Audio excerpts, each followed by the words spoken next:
Hello. आज हम पढ़ेंगे हिंदी शब्द की उत्पत्ति और हिंदी की उपभाषाएं एवं बोलियां। तो हिंदी शब्द की उत्पत्ति कैसे हुई? सिंधु से। सिंधु जो है वैदिक संस्कृत में नदी का नाम है और फिर सिंधु से बना सिंध। सिंध जो क्या है लौकिक संस्कृत, उसमें नदी का नाम है। फिर सिंधु का सिंध हुआ, सिंध का हिंद हुआ। हिंद क्या था? ईरानी और फ़ारसी भाषा में नदी का नाम। फिर हिंद से हुआ हिंदिक। हिंदिक जो है ईरानी और फ़ारसी का हिंदी का अर्थात सिंध के आसपास का प्रदेश। फिर हिंदिक से हो गया हिंदी। हिंदी है ईरानी फ़ारसी का हिंदुस्तान से संबंधित हिंदी। तो ये तो है हिंदी शब्द की उत्पत्ति इस प्रकार हुई। सबसे पहले सिंधु शब्द था, सिंधु विकृत होते सिंध बना, सिंध का हिंद बना, हिंद का हिंदिक बना और हिंदिक से वर्तमान हिंदी। भाषा के अर्थ में हिंदी शब्द का प्रयोग सबसे पहले शरफुद्दीन यज्जी की रचना जफरनामा जो 1424 ईस्वी में लिखी गई थी उसमें मिलता है। अमीर खुसरो ने हिंदी को हिंदवी कहा है और गारसाद तासी ने हिंदुई कहा है। हिंदी की उपभाषाएं एवं बोलियां। तो उपभाषाएं कौन सी है? पश्चिमी हिंदी, पूर्वी हिंदी, राजस्थानी हिंदी, पहाड़ी हिंदी और बिहारी हिंदी। और बोलियां कौन सी है?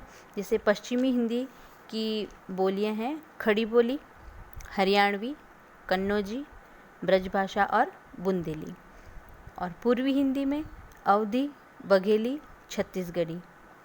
फिर राजस्थानी हिंदी, उसमें कौन कौन सी बोलियां आती हैं? पश्चिमी राजस्थानी जो मारवाड़ी को कहा जाता है, पूर्वी राजस्थानी जयपुरी को कहा जाता है, उत्तरी राजस्थानी मेवाती को और दक्षिणी राजस्थानी मालवी को। फिर पहाड़ी हिंदी।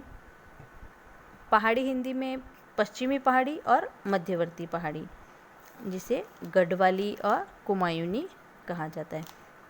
फिर है बिहारी हिंदी। बिहारी हिंदी में 3 भाषाएं आती है, मगही, मैथिली और भोजपुरी।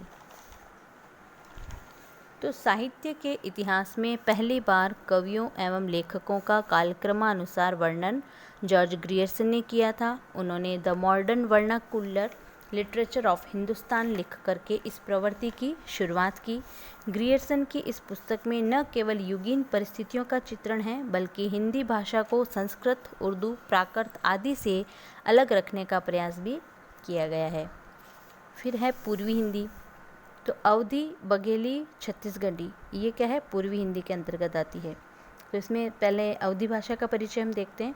अवधी उत्तर प्रदेश में अवधी क्षेत्र जो है लखनऊ, हरदोई, सीतापुर, लखीमपुर, फैज़ाबाद, प्रतापगढ़, सुल्तानपुर तथा फतेहपुर, मिर्ज़ापुर, जौनपुर आदि कुछ अन्य जिलों में भी बोली जाती है। अवधी को कभी कभी बैसवाड़ी भी कहते हैं, लेकिन बैसवाड़ी अवधी की एक बोली मात्र है जो उन्नाव, लखनऊ, रायबरेली और फतेहपुर जिले के कुछ भागों में बोली जाती है। तुलसीदास कृत रामचरितमानस एवं मलिक मोहम्मद जायसी कृत पद्मावत सहित कई प्रमुख ग्रंथ इसी बोली की देन हैं। तो हिंदी खड़ी बोली से अवधी की विभिन्नता मुख्य रूप से व्याकरणात्मक है। इसमें कर्ता कारक के परसक या विभक्ति जो है उसमें ने का नितांत अभाव रहता है। जैसे वो है ना कर्ता ने, तो ने इसमें नहीं बोला जाता। अन्य परसकों के प्राय 2 रूप मिलते हैं, हस्व और दीर्घ। तो कर्म, संप्रदान और संबंध, ये क, का, करण, अपदान, स, त, से, ते, अधिकरण, म और मा। तो इसमें इम्पोर्टेंट बात क्या है कि अवध प्रदेश में होने के बावजूद हरदोई में अवधी नहीं बोली जाती है। कन्नौजी, हरदोई जो है पश्चिमी हिंदी की बोली है।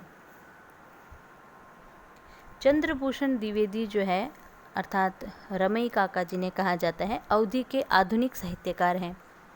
सर्वनाम में खड़ी बोली और ब्रज के मेरा तेरा और मेरो तेरो के रूप के लिए अवधी में मोर तोर रूप है।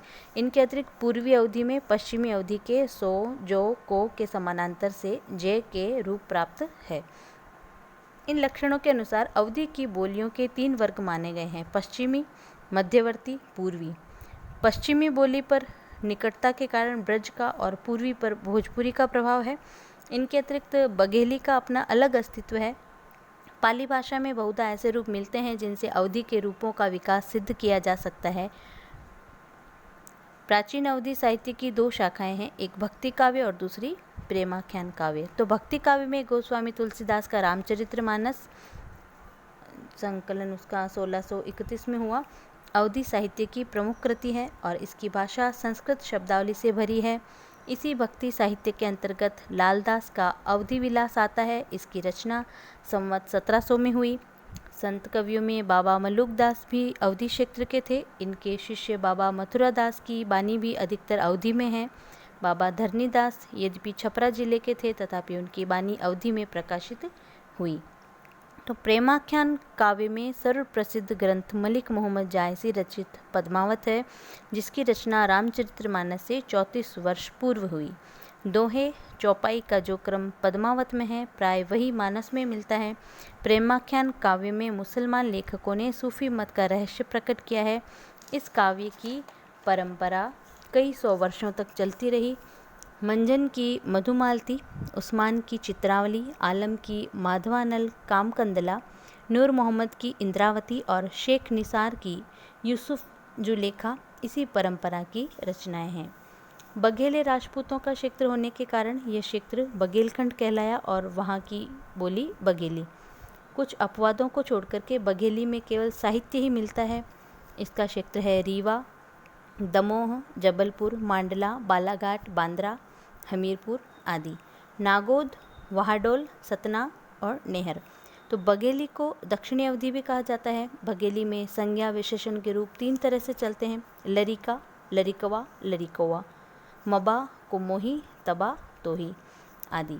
तो छत्तीसगढ़ी का उद्भव अर्धमागधी अपभ्रंश से हुआ। इसका क्षेत्र है रायपुर, बिलासपुर, संभलपुर, कांकेर, नांदगांव, चांदा, बस्तर इत्यादि। अंतिम हिंदी की उपबोली है यह। और आधुनिक के कुछ कवियों को छोड़ दें तो साहित्य में इसका प्रयोग न के बराबर मिलता है। छत्तीसगढ़ी में लोक साहित्य पर्याप्त मात्रा में मिलता है। इसकी लिपि भी देवनागरी ही है। फिर बुंदेलखंड में बोली जाने के कारण बुंदेलखंडी कहा जाता है। बांदा, झांसी, सागर, छिंदवाड़ा, हमीरपुर, ग्वालियर और ओरछा आदि बोली क्षेत्र हैं इनके। ब्रजभाषा की उपबोली समझी जाती है। फिर है बांगर। बांगर करनाल के आसपास रोहतक, हिसार, जिंद, नाभा आदि के बोली जाती है। और हरियाणवी जाटू, भोलानाथ तिवारी ने इसको हरियाणवी या जाटू कहा है। तो इसमें घर को घरा, म को मह, है को से, ता को दा, यथा, करता, करदा आदि बोला जाता है।